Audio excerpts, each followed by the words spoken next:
You know that feeling when you walk into a corporate office building? Those perfect glass cubes, steel structures, everything boxed in. There's something unsettling about it, right? Like you're being compressed into a shape that doesn't quite fit your soul. Well, what if I told you this isn't accidental? What if there's an ancient symbol that's been quietly shaping our world for thousands of years, and you see it every single day without realizing it? Picture this. You're scrolling through your phone, that black rectangular screen in your hands. You drive past those massive black corporate towers. You sit in your cubicle at work. Even the screen you're watching this on right now. They're all echoes of something much older, much deeper, something that connects directly to your subconscious mind in ways that would shock you. The black cube of Saturn isn't just some dusty historical artifact. It's the blueprint for how modern society operates. And here's the mind bending part: your ancestors knew this. They understood that this simple geometric shape held the power to either trap human consciousness or unlock it completely. Think about your daily routine for a moment. Wake up in a box shaped room, drive in a box shaped car to your box shaped office, stare at box shaped screens all day. Notice the pattern. This isn't coincidence. Ancient Babylonians called Saturn the Great Malefic, the planet that brings structure, limitation, and harsh lessons. They knew that cube shaped thinking creates cube shaped lives. But here's what no one talks about on YouTube: your brain is literally wired to respond to cubic geometry. Neuroscientists have discovered that rectangular patterns trigger specific neural pathways linked to conformity and linear thinking. Meanwhile, cultures that lived in round dwellings, like Native American teepees, developed completely different cognitive patterns. They thought in circles, in cycles, in harmony with natural rhythms.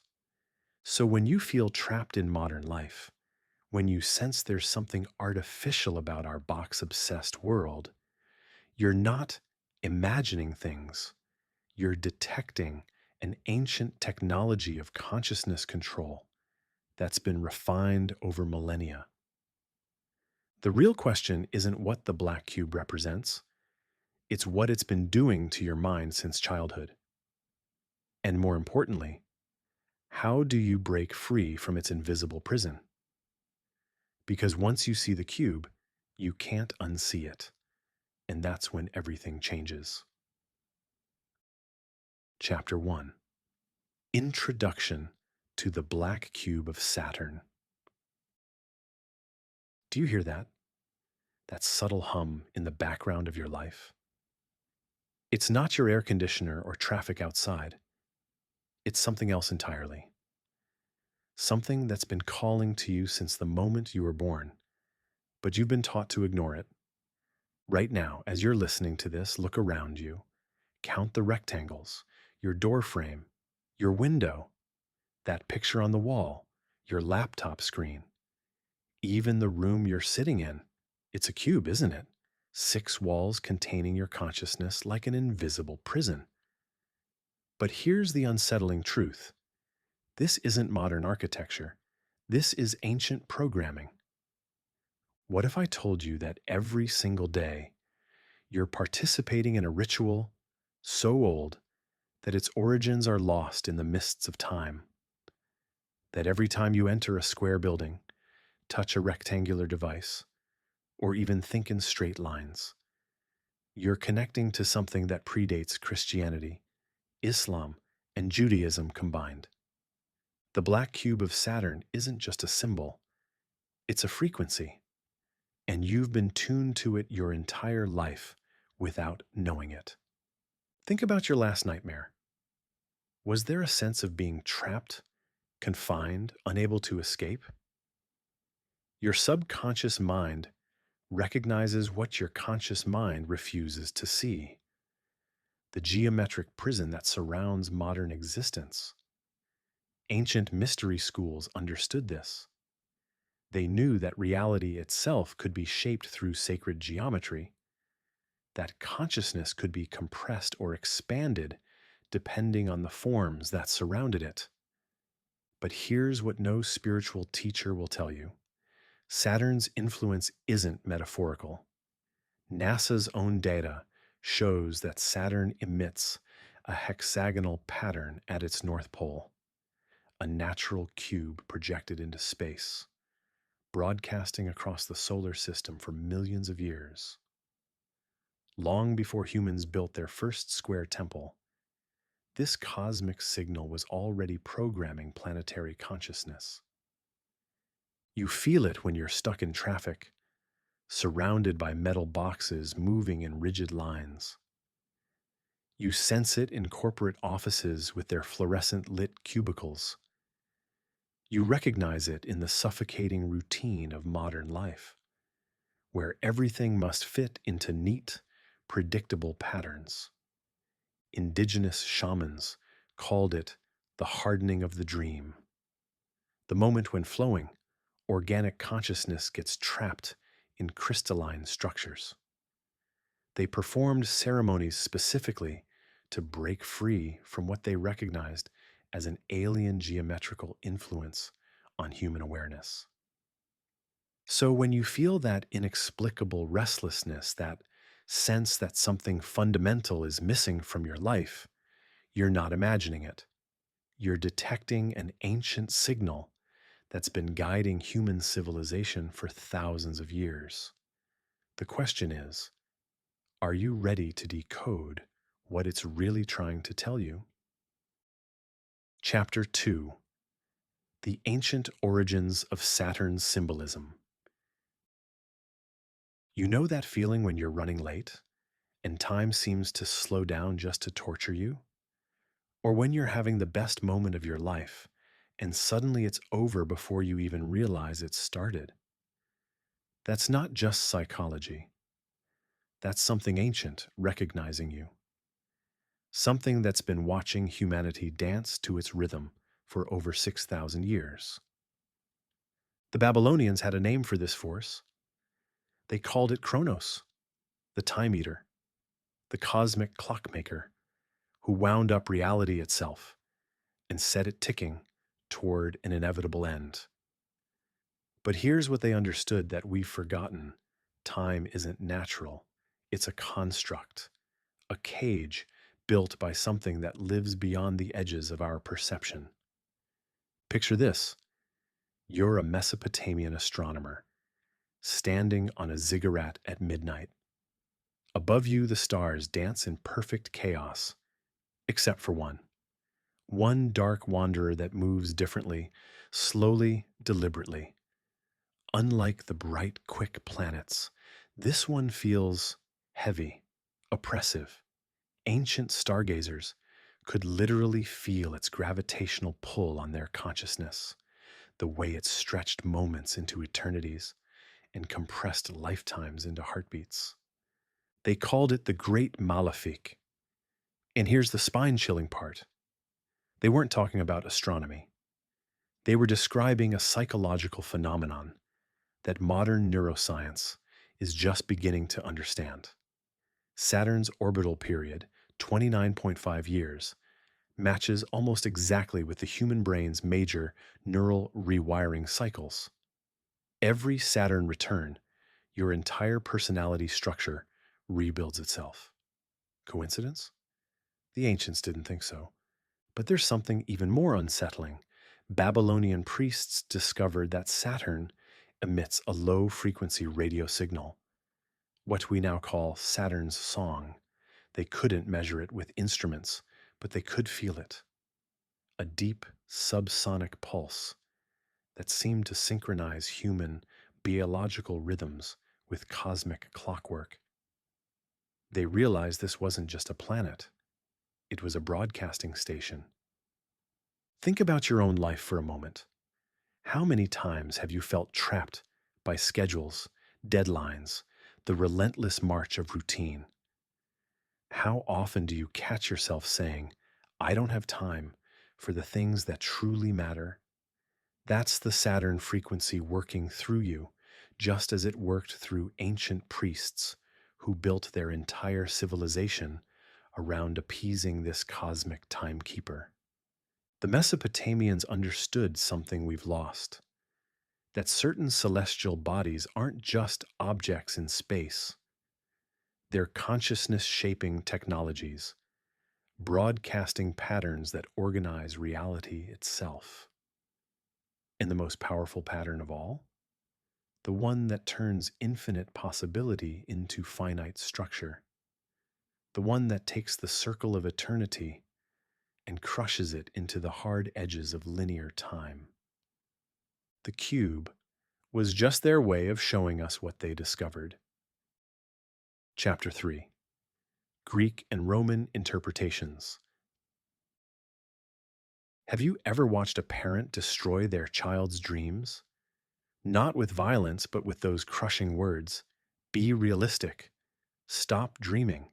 That's not how the world works. There's something sickeningly familiar about it, isn't there? Like you've witnessed this scene play out across generations, across cultures, across time itself. The Greeks had a name for this destructive force, masquerading as protection: Chronos. But here's what they understood that we've forgotten. This wasn't just mythology, it was a psychological profile of power itself. Picture ancient Athens, where philosophers gathered in secret to discuss a terrifying revelation. They'd discovered that every civilization follows the same pattern. The old generation systematically devours the potential of the new. Not literally, that would be too obvious. Instead, they consume possibility itself: dreams, innovation, the wild, untamed creativity that threatens established order. Kronos eating his children wasn't a story about a cannibalistic god. It was a blueprint for how systems perpetuate themselves by killing what could replace them. Watch your own life for a moment.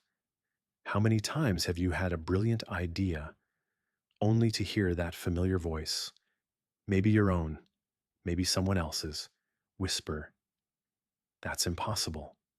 That's not practical. People like us don't do things like that."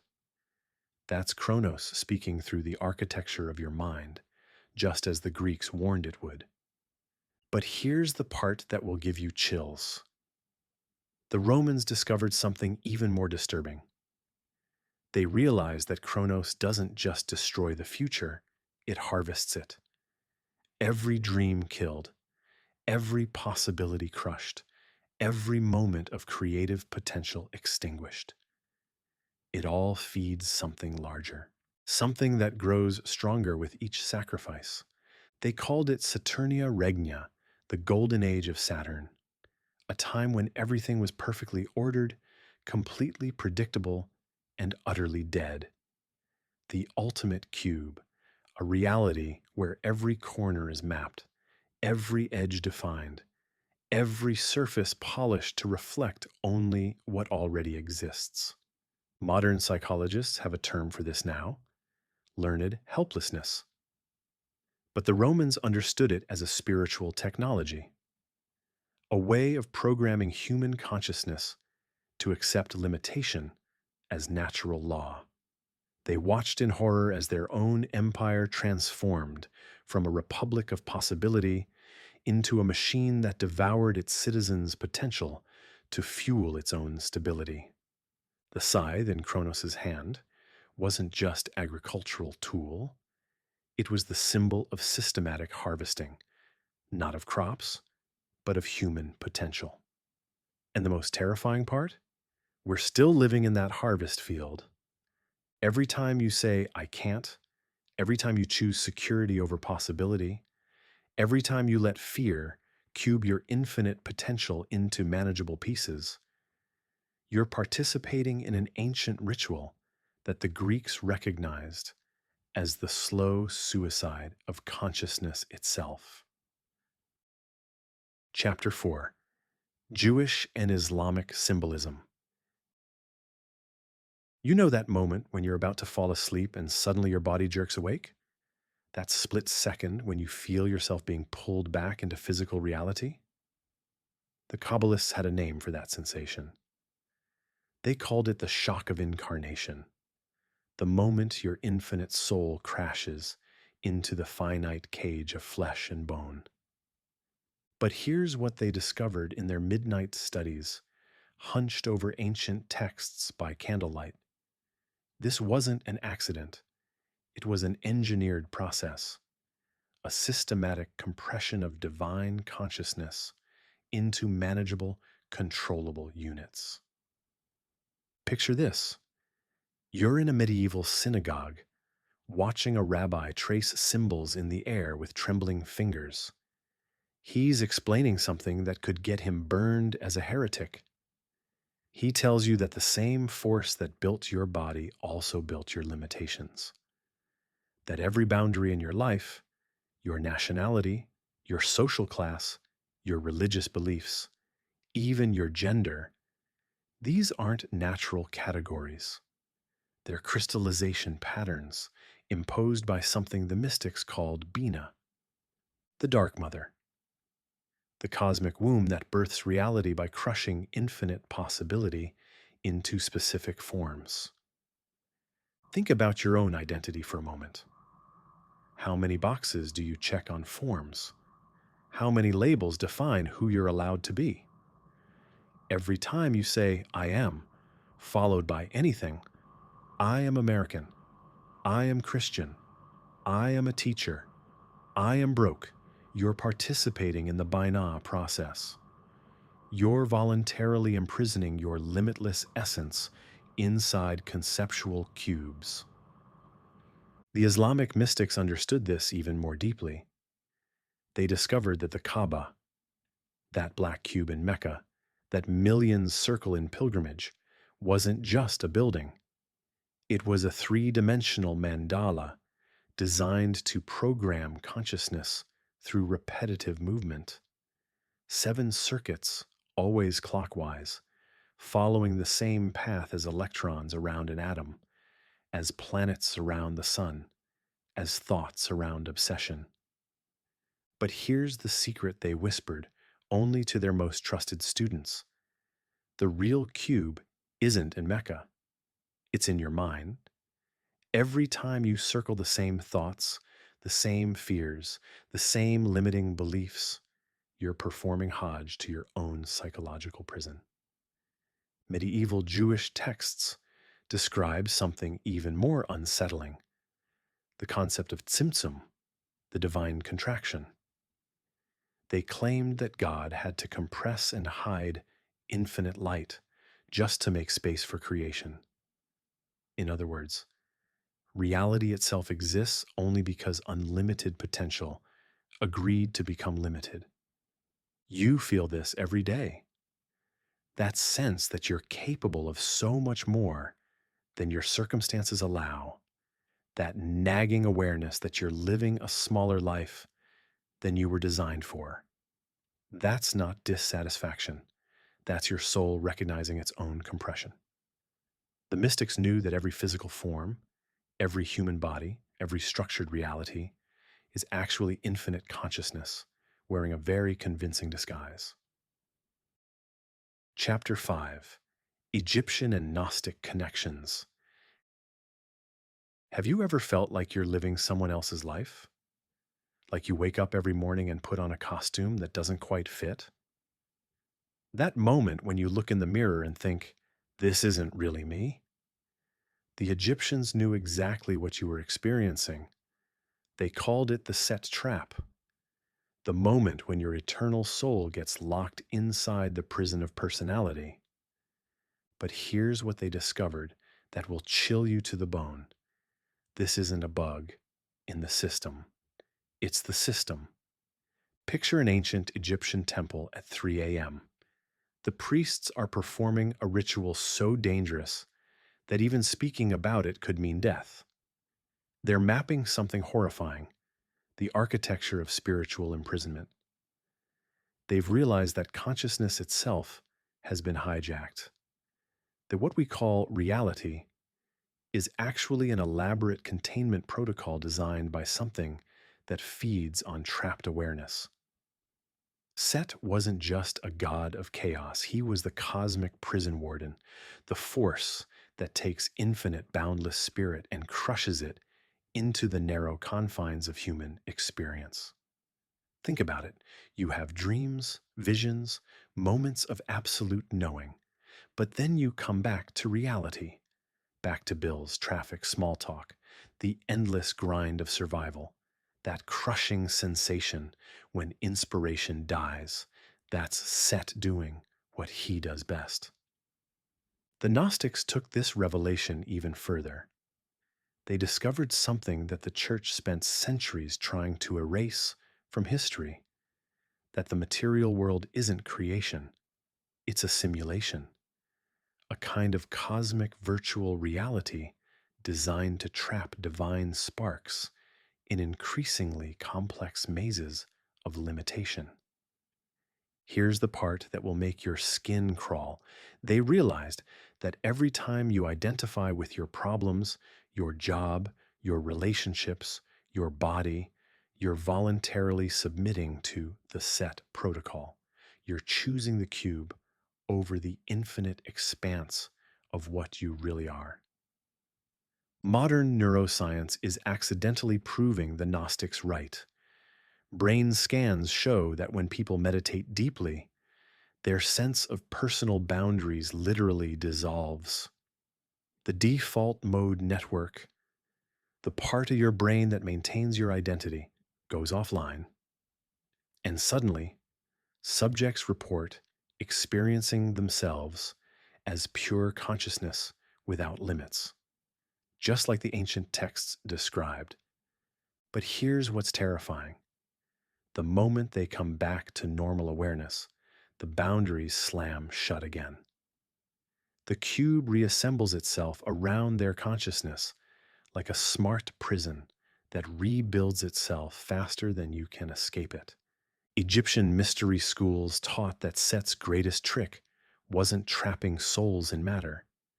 It was convincing them that matter is all there is, that this dense, heavy, limited experience is the only reality, that the cage is actually home. Chapter 6: Alchemical and Occult Symbolism. Stop for a moment, right now. Feel the weight of your body against whatever you're sitting on. Notice how solid it seems, how real, how absolutely undeniable. Now, here's a question that kept medieval alchemists awake at night. What if that feeling of solidity is the most elaborate lie ever told?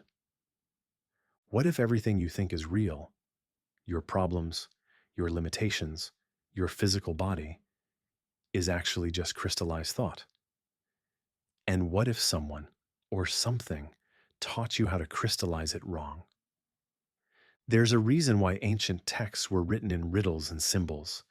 The alchemists weren't being mysterious for fun. They were trying to describe something so dangerous that speaking it plainly could shatter someone's entire reality. They discovered that matter itself is just consciousness that's been hypnotized into forgetting what it really is. Imagine walking into a medieval alchemist's laboratory, but instead of gold making equipment, you find something far stranger: mirrors, dozens of them, arranged in impossible angles. And the master alchemist explains something that makes your blood run cold. Every reflection you see is real, but which one is the original you? That's the recursive trap they were trying to escape. Not the trap of being poor, or sick, or mortal. The trap of being trapped by the very idea of being trapped. You've experienced this, haven't you? That moment when you're complaining about your life, and suddenly you step outside yourself and watch yourself complaining. You see yourself being limited, choosing limitation, defending your limitations like they're precious possessions. Who's watching who? Which layer is the real you? The occultists took this further. They realized that every time you say, I can't, you're not describing reality, you're creating it. Every time you focus on what's wrong, you're not observing problems, you're generating them. Your attention isn't passive, it's a creative force that builds whatever it touches. But here's the part that drove them to obsession. They discovered that this creative force had been hijacked, programmed to automatically build prisons instead of palaces, trained to see scarcity instead of abundance, conditioned to construct problems faster than solutions. The black cube wasn't their enemy, it was their diagnosis, a way of showing people what their own consciousness looks like when it's been programmed to think in straight lines, rigid categories, impossible limitations. Every time you think, that's just how things are, you're building another wall in your cubic prison. Modern neuroscience calls it confirmation bias, but the alchemists knew its real name, the materialization protocol. The unconscious program that transforms infinite possibility into finite experience through the filter of trained limitation. The most dangerous discovery of all? That every human being is born as a master alchemist, capable of transmuting reality with pure intention. But the training begins immediately. Learn to see problems, focus on what's missing, accept that limitation is natural. Chapter 7: The Dark Side of the Black Cube. You know that voice in your head that tells you you're not good enough? The one that shows up right when you're about to take a risk, try something new, or step into your power? That voice that sounds so much like you that you think it is you? What if I told you that voice has a name, a history, and an agenda that goes back thousands of years? What if that internal saboteur isn't actually internal at all? Think about the last time you were truly happy. Not just content, but genuinely joyful, connected, alive. How long did it last before that familiar whisper started, "This won't last. Something bad is coming. You don't deserve this?" That's not your intuition speaking. That's something else. Something that ancient texts called the adversary, not because it opposes God, but because it opposes your remembering what you really are. Here's what will chill you. Linguists have discovered that the word Satan doesn't mean evil one. It means the one who separates. The force that convinces you that you're separate from your power, separate from abundance, separate from the infinite creative source that birthed you. Every time you feel isolated, inadequate, or afraid, you're experiencing the Saturn frequency in real time. But the most terrifying part isn't that this force exists. It's how perfectly it mimics your own thoughts. Modern psychology calls it the inner critic, but shamanic traditions knew its true nature. It's a parasitic consciousness that feeds on human limitation. And it's gotten so sophisticated that it doesn't need to attack you from outside anymore. It operates through your own inner dialogue. Watch yourself tomorrow. Notice how many times you stop yourself before anyone else even has a chance to. How many dreams you kill in private before they ever see daylight. How many times you choose the safe, small option and tell yourself it's being realistic. That's not wisdom.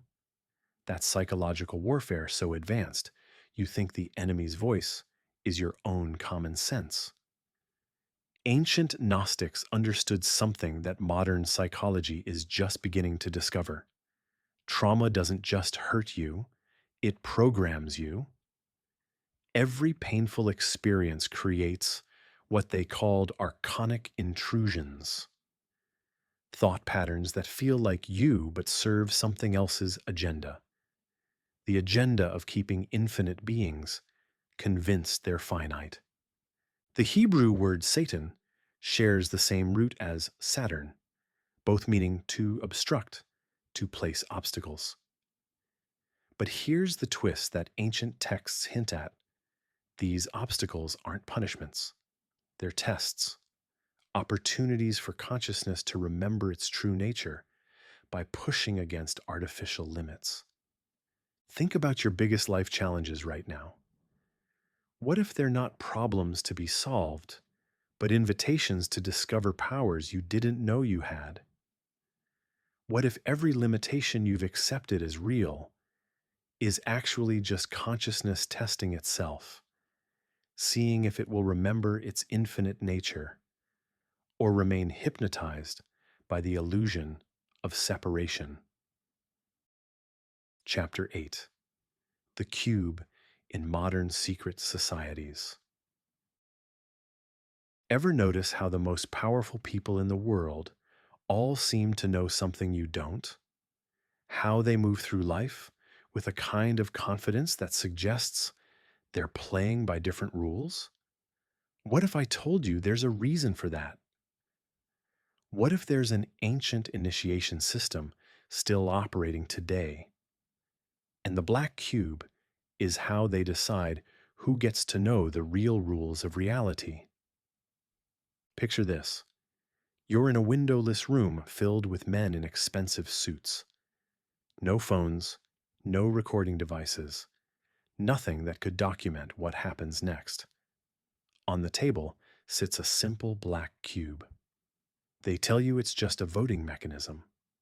Black cube means rejection. White cube means acceptance. But watch their faces when they handle it. There's reverence there, fear even, like they're touching something that could change the course of their entire existence. That's because they are. You see this selection process everywhere once you know what to look for. Why do some people effortlessly rise to positions of power while others with equal talent struggle in obscurity? Why do certain individuals seem to magnetize opportunities, wealth, connections, while you're still wondering how they got their first break? The answer isn't merit, it's membership.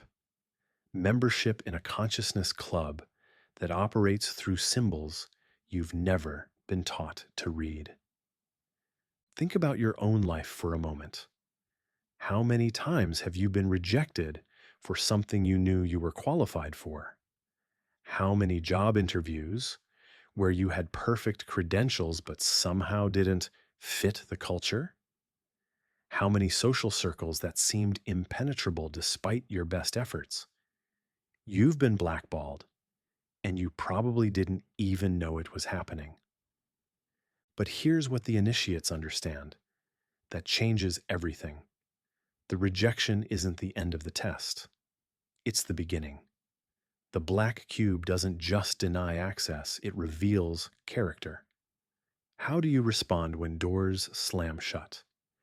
Do you give up, or do you start building your own doors? Modern neuroscience has discovered something fascinating. People who face repeated rejection actually develop stronger neural pathways for problem solving and creative thinking. The brain, forced to find alternative routes, becomes more innovative, more resourceful. The initiates know this.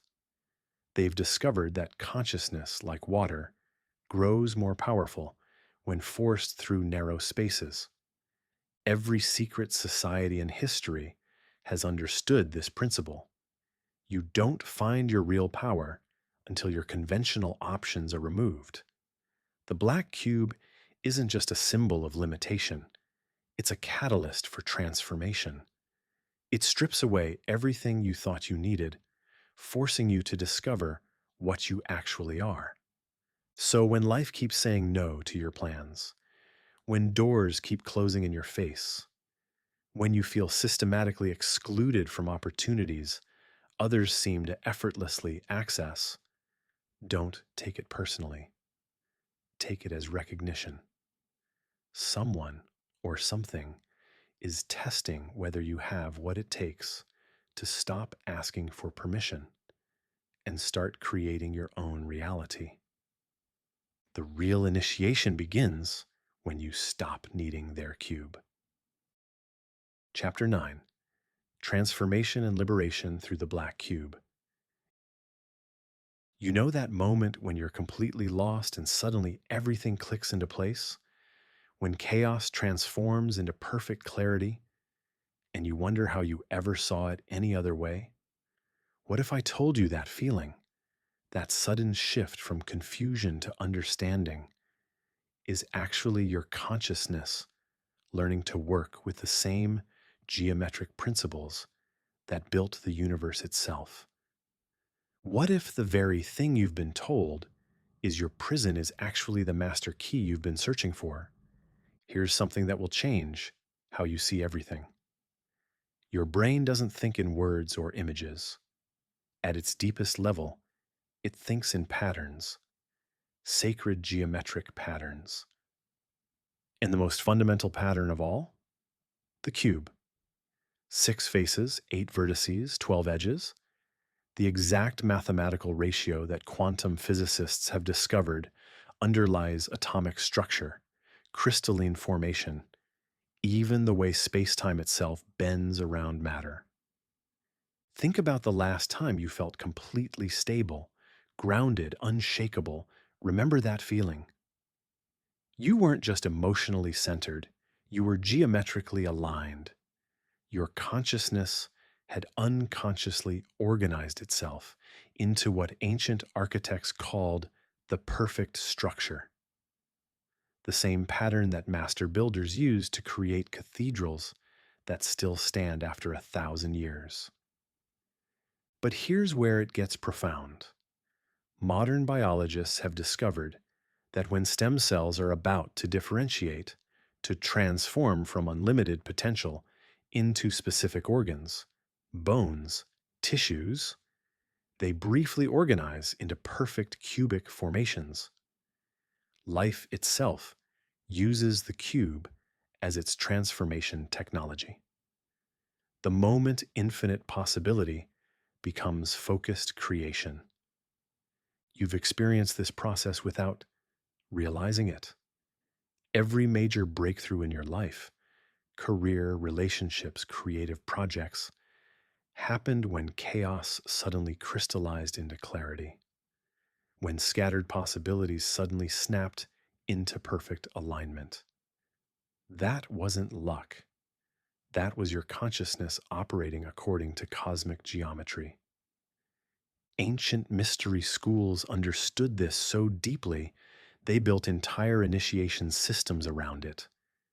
They knew that the same force that appears to limit you is actually organizing you for transformation.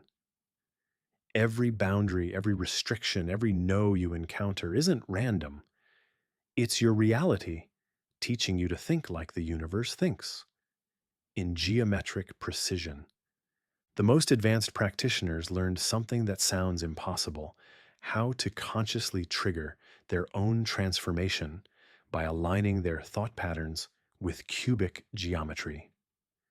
They discovered that when you organize your intentions into 6 clear aspects, like the 6 faces of a cube, reality responds by crystallizing those intentions into physical form. Watch successful people closely. Notice how they think. They don't scatter their energy across infinite possibilities. They define clear boundaries, establish non-negotiable principles, create structured systems. They unconsciously work with cubic consciousness, the same organizing principle that transforms stellar gas into planets, random genetic material into living beings, chaotic ideas into breakthrough innovations. The black cube isn't your enemy. It's the universe's way of teaching you how to think like creation itself. The question is, are you ready to stop fighting the very force that's trying to transform you into something magnificent? The hidden prison you walk through every day. You know that feeling when you're stuck in traffic, watching the same red light cycle over and over? That suffocating routine that seems to trap you in an endless loop? What if I told you that this exact feeling has been woven into human consciousness for millennia through one mysterious symbol? Look around you right now. Every corporate building surrounds you with black cubes. Your office cubicle, your darkened phone screen, even the sacred Kaaba that millions circle in devotion. These aren't random coincidences, they're breadcrumbs pointing to something far more profound. The black cube of Saturn isn't just ancient symbolism, it's the hidden architecture of how your mind constructs its own limitations. When was the last time you felt genuinely free? Not just weekend relaxed or vacation happy, but truly liberated from the invisible rules dictating your every choice? Saturn's influence reaches beyond distant planets. It shapes how you experience time itself. Ever wondered why Saturdays carry that unique energy? That day literally belongs to Saturn, and deep down, your psyche recognizes it. It's why weekends bring both relief and that subtle underlying tension. You're momentarily escaping Saturn's structured grip. Here's where it becomes deeply personal. Those childhood nightmares where you felt trapped, unable to move, your subconscious was already detecting the cube's presence. It manifests everywhere in how you shrink your dreams, accept reasonable limitations, and construct barriers around your own potential. Ancient mystery traditions understood what we've lost. Saturn's cube isn't merely about restriction, it's a spiritual training ground.